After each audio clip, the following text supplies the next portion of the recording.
Hello everyone, আসসালামু আলাইকুম। কেমন আছেন সবাই? আশা করি সবাই অনেক অনেক ভালো আছেন। আজ আমি আপনাদের জন্য ফার্মের মুরগি বা ব্রয়লার মুরগি যে যেটাই বলেন সেই মুরগি রান্নাটার একটা দারুণ রেসিপি নিয়ে চলে এসেছি। এইভাবে যদি আপনি ফার্মের মুরগিটা রান্না করে পরিবেশন করেন তাহলে কিন্তু আপনার রান্নার প্রশংসা সবার মুখে মুখে হয়ে যাবে। আমি আজকে আপনাদেরকে খুবই সুন্দরভাবে বুঝিয়ে দিব কিভাবে ব্রয়লার মুরগিটা রান্না করলে খুবই দারুণ টেস্টি হবে এবং কোনো ধরনের গন্ধ থাকবে না এবং মাংসটাও শক্ত থাকবে। একেবারে যে গলে যায়, অনেকে রান্না করতে গেলে সুন্দর কালার আসে না, প্লাস গন্ধ, নানান রকম সমস্যা হয়। তো আজকে কিন্তু আমি আপনাদেরকে দেখিয়ে দেবো আমি কিভাবে রান্না করি। ব্রয়লার মুরগিটা এভাবে রান্না করলে বাসার ছোট বড় সবাই কিন্তু খেতে দারুণ পছন্দ করবে। তো চলুন আমি রান্নাটা শুরু করে ফেলবো। তার আগে আপনাদের কাছে আমার একটা ছোট্ট রিকোয়েস্ট, আপনারা যদি আমার চ্যানেলে নতুন হয়ে থাকেন তাহলে অবশ্যই আমার চ্যানেলটি সাবস্ক্রাইব করে দিবেন, লাইক এবং কমেন্ট করে আমার পাশে থাকবেন। তাহলে আমার সব রান্না সবার আগে আপনি দেখতে পারবেন।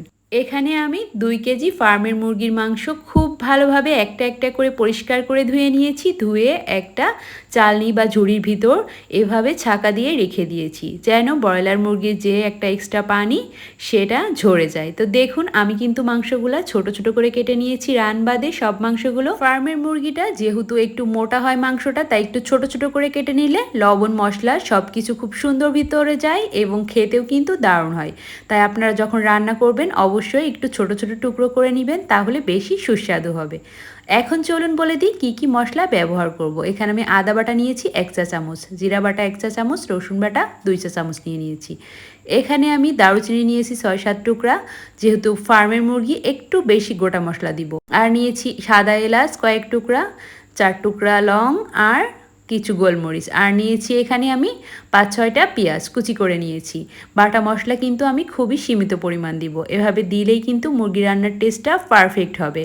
আর আজকে কিন্তু আমি আপনাদেরকে মাটির চুলায় এই মুরগি রান্নাটা দেখিয়ে দিব। কিভাবে আমি মাটির চুলায় রান্না করি চলুন সেটাই দেখিয়ে দিই। তো কড়াইটা খুব ভালোভাবে গরম করে নিব, তারপর কিন্তু আমি তেল অ্যাড করব। যেহেতু মাংসটা নিচে লেগে যেতে পারে তাই অবশ্যই কড়াইটা খুব ভালোভাবে গরম করে নেবেন। নেওয়ার পর আমি যে পেঁয়াজগুলো দিয়েছিলাম সেগুলো খুব ভালোভাবে নেড়ে চেড়ে হালকা বাদামি হওয়া পর্যন্ত নেড়ে নিব। তারপর যে গোটা মশলাগুলো ছিল সেগুলোও কিন্তু দিয়ে দিব। দেখতেই পারছেন হালকা একটু লাল লাল হয়ে এসেছে। এ পর্যায়ে আমি মুরগির মাংসগুলো দিয়ে নিলাম। দেখুন এক্সট্রা কোনো পানি কিন্তু আমার মুরগির মাংসে নাই। ফার্মের মুরগিতে খুব পানি আটকে থাকে, তাই অবশ্যই আপনারা যখন ধুবেন তখন কিন্তু এভাবে ঝুড়িতে ছাকা দিয়ে রাখবেন। তো দেখুন আমি আর কোনো মশলা দিই নাই। এখন আমি দিয়ে দিব স্বাদ মতো লবণ, আর দিয়ে দিব তারপর আমি হলুদ গুঁড়া পরিমাণ মতো। আপনারা আপনাদের পছন্দ মতো হলুদ গুঁড়াটা দিয়ে নিতে পারবেন। লবণ আর হলুদ গুঁড়া দেওয়ার পর মাংসটা হচ্ছে এখন ভাজার পালা।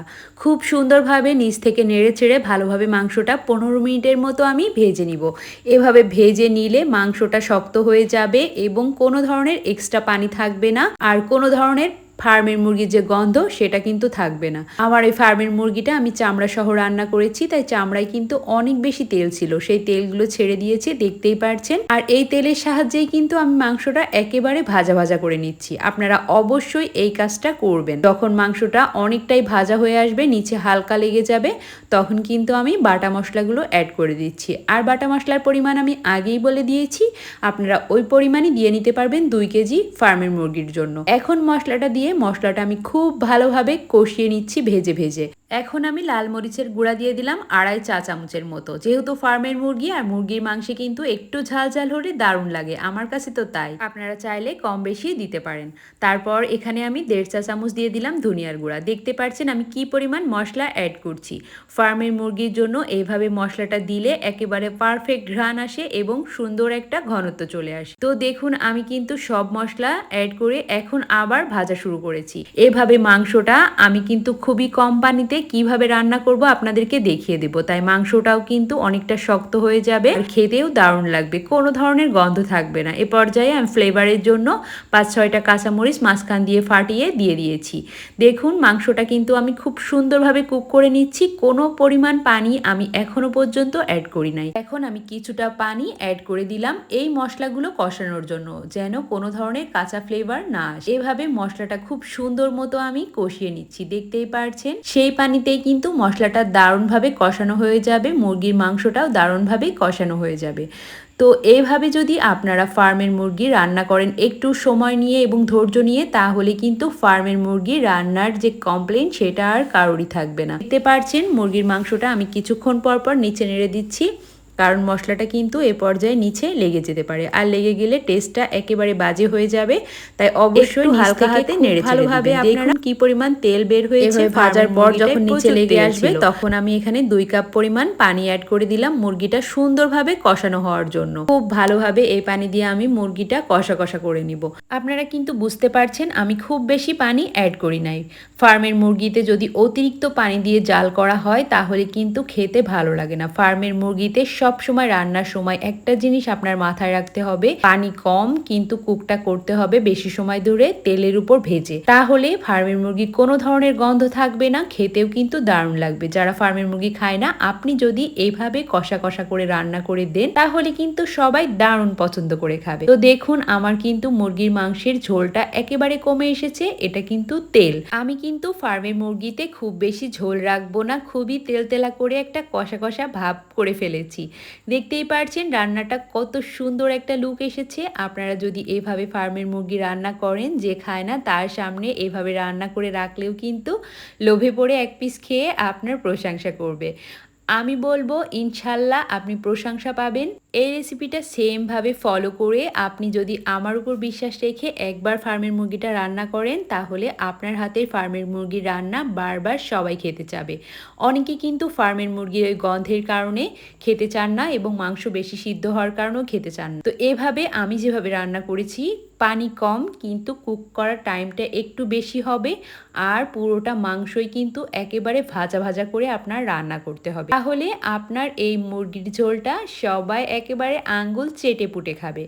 আমি গ্যারান্টি দিয়ে বলতে পারি। আপনারা আমার রেসিপি ফলো করে একবার রান্না করবেন, আমি অনুরোধ করছি আপনাদের কাছে। অনেক সময় আমাদের ফার্মের মুরগি খাওয়া লাগে এবং ঝটপট রান্না করতেও কিন্তু ফার্মের মুরগিটা সহজ হয়, তাই এভাবে আপনি কিন্তু ফার্মের মুরগিটা রান্না করে বাচ্চাদেরও দিতে পারেন। আর ছুটির দিনে যদি খিচুড়ি বা পোলাওয়ের সঙ্গে এভাবে একটু মুরগি ভুনাটা করে খান, তাহলে কিন্তু সবার দারুণ প্রশংসা পেতে আপনি বাধ্য হবেন। আপনাদের কাছে ভিডিওটা ভালো লাগলে অবশ্যই আমার চ্যানেলটি সাবস্ক্রাইব করে রাখবেন, লাইক এবং কমেন্ট করে আমার পাশে থাকবেন, তাহলে আমার সব রান্না সবার আগে আপনার কাছে পৌঁছে যাবে। আমি আমার চ্যানেলে খুবই সুস্বাদুভাবে সহজ পদ্ধতিতে ভর্তা ভাজি থেকে শুরু করে মাংস পোলাও সবকিছু দেখানোর চেষ্টা করি। আপনারা চাইলে আমার চ্যানেলটা ঘুরে দেখতে পারেন। আশা করি আপনাদের সবার কাছে আমার ভিডিওগুলো ভালো লাগবে, আর ভালো লাগলে অবশ্যই শেয়ার করে সবাইকে দেখার সুযোগ করে দিবেন। এই ফার্মের মুরগির রান্নাটা আপনারা একবার আমার উপর বিশ্বাস রেখে করে দেখুন, আমি বলবো হতাশ হবেন না। আমার কাছে তো দারুণ লাগে এবং আমার পরিচিত অপরিচিত যারা খেয়েছেন সবার কাছে খুবই ভালো লেগেছে। তাই আপনারা একবার কিন্তু এই রান্নাটা চেষ্টা করে দেখতেই পারেন। আশা করি সবার অনেক ভালো লাগবে।